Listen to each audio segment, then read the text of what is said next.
Instagram update limiting the amount of political content that shows up on users' feeds drew ire from social media users. Per Axios, Meta says in a statement, it will not proactively recommend political content from accounts you don't follow on Threads and other Meta platforms. The update limits posts that are likely to mention government, elections, or social topics, including pro-Palestine content. The users were not notified of the change, where a setting for political content was added to the Instagram app. Users accusing Instagram of active censorship took to X to express outrage. Republican Senator Marsha Blackburn of Tennessee wrote on X, quote, Instagram is now trying to suppress political content just months before the next presidential election. Why is Meta attempting to censor the democratic process? Joining us now to discuss is technology policy reporter at The Hill, Rebecca Klar. Rebecca, very welcome to this discussion. What are we to make of this shift by Mark Zuckerberg and company? Yeah, I mean, I think this is part of what we've seen the company saying over the past few years on earnings calls in terms of what they're trying to do to keep users engaged and really change up their algorithms. So I think part of that has been a shift to short form video content, in part to keep up with rivals like TikTok that have been building up in this space.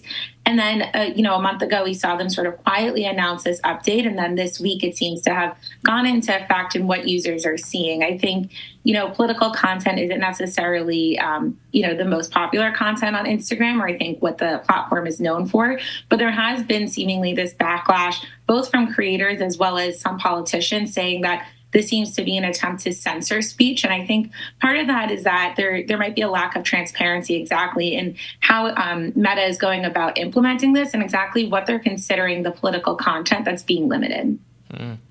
Yeah, I understand, not, I guess, being served up political content on Instagram specifically. Threads, I don't even frankly know what the platform is really for or intended to be anymore if it's not to be recommended political content.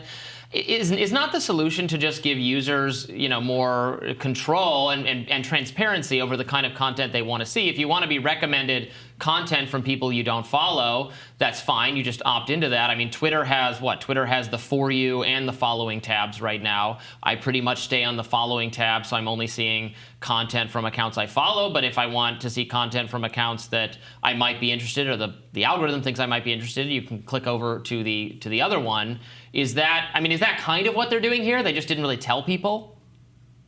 Yeah, it does seem like they're still leaving that option open. So if you follow these accounts, you'll still be able to see them. And there's also ways you can go in and change that setting. It just seems that part of the confusion is that the setting has been, created as a default measure where users maybe weren't aware of that change happening. So there are ways where users can go in and change that setting to not have political content limited to them. I think another important aspect with this is that Meta has really shifted its algorithm over the past few years to be focused more on that recommended content, on its algorithm, really pushing content for people sort of in that For You style page that TikTok has become known for. So this does seem to be a bit of a switch in terms of limiting that content that they're recommending after making such a big push towards recommending content for users. So now trying to find that balance, it seems, between giving users, that choice in what they're seeing as well as what they're recommending with their algorithm. Zooming out, Rebecca, to the big picture here, I mean, I guess, one of the things that perplexes me about all this is that it seems like big tech generally has to some extent been moving away from political content. And I understand the reasons for that it aggravates people. But then again, the argument was always that they like things that drive engagement. So, I mean, is there some recognition on the part of these tech companies that they were taking too much heat in the political sphere? Or what's really going on? Yeah, I mean, I think it's, they've obviously faced a lot of pressures on both sides of the aisle in terms of what they were allowing to happen in terms of content online. I think a big focus of what was the pressure that was facing Facebook, which is owned by what's now known as Meta, was a lot of the political content, but specifically around campaign ads. And I think that's a space where we haven't really seen many changes in terms of how they're controlling advertising. So I think that'll be something to really watch for heading into this election cycle as it heats up. if it's still a main focus of, where campaigns are putting their ads on and how Facebook is handling those styles of ads. But I think in terms of how they're handling this organic content and posts, I think, the entire social media game has sort of shifted in terms of what the industry is focusing on with the advancement and popularity in these short form videos. And I think, another thing that people will be talking about and might get the attention of more lawmakers is sort of if there's an ambiguous definition that they're deploying about what is political content. Is it just content about elections? Is it content about war zones and things like that, where it could really become a heated debate about if there's misinformation spreading or if there's censorship happening?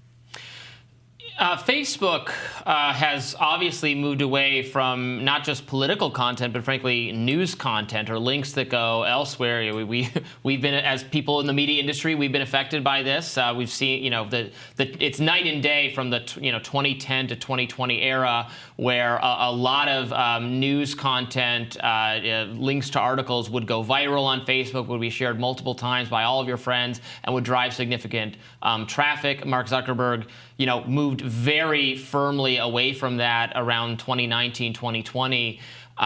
Is this kind of in keeping with that?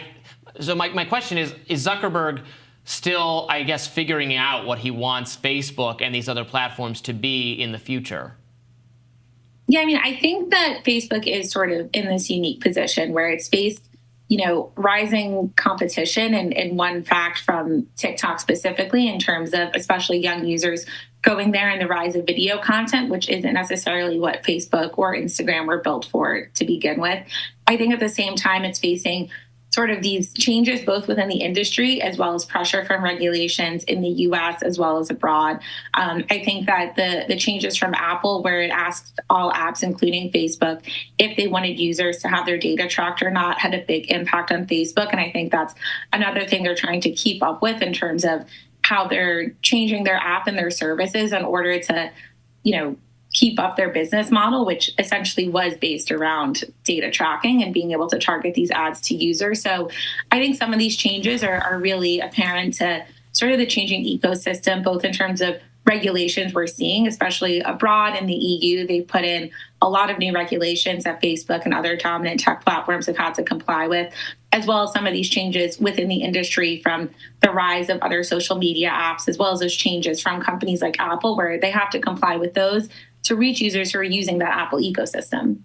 And are these changes going to be enough to alleviate some of the political pressure we're seeing, Rebecca? Because it seems to me Facebook, Meta particularly, has faced a lot of criticism. And it's actually not only in the political sphere, at least as we understand, the definition, the limited definition of politics. It's about encouraging, insecurity around body image among teens. We've seen the law in Florida banning social media use or attempting to ban social media use for the under 14s. Are these kind of changes enough to improve the sort of public image of these behemoth technology companies?